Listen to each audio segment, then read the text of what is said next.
Selamat siang semuanya, perkenalkan nama saya Shalom Metani Pardede dari kelas 3. Hari ini saya akan mempresentasikan sejarah wajib, yaitu tentang Maimab, asal-usul nenek moyang Indonesia. Oke, di bagian pertama ada teori asal-usul nenek moyang Indonesia yang terbagi jadi 4, yaitu teori Yunan, teori Nusantara, teori of Taiwan, teori out of Africa. Jadi yang pertama ada teori Yunan. Ada beberapa tokoh yang mengusulkan tentang teori Yunan, yaitu von Heijgelden. Berpendapat bahwa bangsa Indonesia berasal dari Asia Daratan dan ia berpendapat bahwa kapak tua itu dibawa oleh Asia Tengah ke Kepulauan Indonesia. Yang kedua ada teori Nusantara. Bapak Muhammad Yamin berpendapat bahwa nenek moyang Indonesia berasal dari bahasa daerah Indonesia sendiri dan bahkan bahasa-bangsa lainnya ada yang berasal dari Indonesia. Teori out of Taiwan. Ada juga Harry Truman Simanjuntak.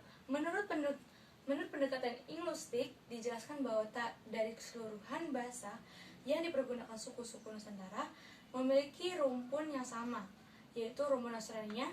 Rumpun tersebut dikenal dengan rumpun Taiwan. Teori out of Africa, yaitu tokohnya Max Hindman. Manusia modern yang ada sekarang ini berasal dari Afrika antara kurun waktu 100 sampai 200 ribu tahun yang lalu. Dari Afrika menyebar ke luar Afrika. Yang kedua, ada kedatangan dan persebaran nenek moyang Indonesia. Jadi di kedatangannya ini ada gelombang pertama dan gelombang kedua. Saya menjelaskan gelombang pertama, yaitu Proto Melayu tiba di Indonesia pada sekitar 1500 Masehi dengan membawa kebudayaan Neolitikum, yaitu kapak lonjong dan kapak persegi. Mereka mendatangi daerah Indonesia melalui dua jalur, yaitu jalur barat dan jalur timur. Jalur barat dari Yunan ke Semenanjung Malaysia, Malaysia ke menuju ke Jawa dan Nusantara dengan membawa kebudayaan kapak persegi. Itu jalur barat. Kalau jalur timur dimulai dari Teluk Tokin, menyelusuri pantai Asia Timur, menuju Taiwan, menuju ke Filipina, menuju ke Sulawesi, menuju Papua, sampai Australia dengan membawa kebudayaan kapak lonjong.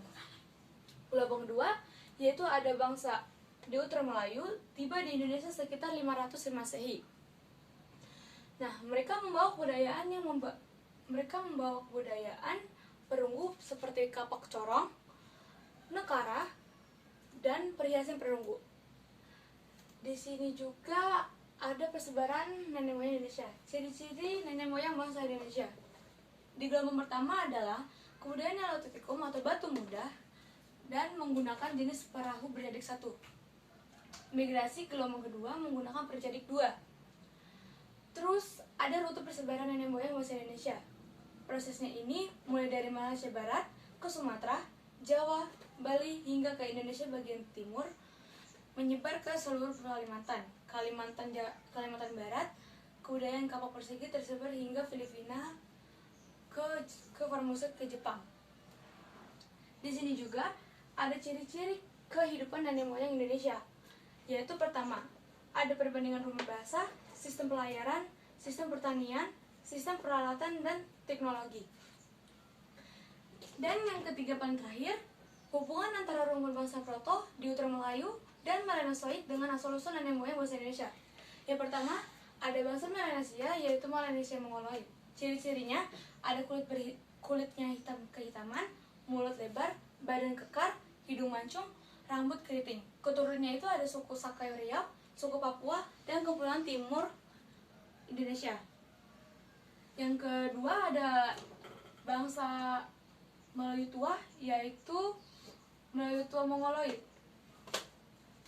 Ciri-cirinya itu kulitnya sawo matang, rambutnya lurus, badannya tinggi ramping, bentuk mulutnya hidung dan sedang. Keturunannya ini suku Toraja, suku Sajak, suku Dayak, suku Nias, suku Batak, suku Kubu. Nah, yang terakhir ada Melayu muda, Deuter Melayu. Ciri-cirinya itu ada kulit sawo matang, rambut lurus, badan tinggi, bentuk mulut dan hidung sedang. Keturunannya itu suku Aceh, Bali, Minangkabau, suku Sunda, suku Jawa.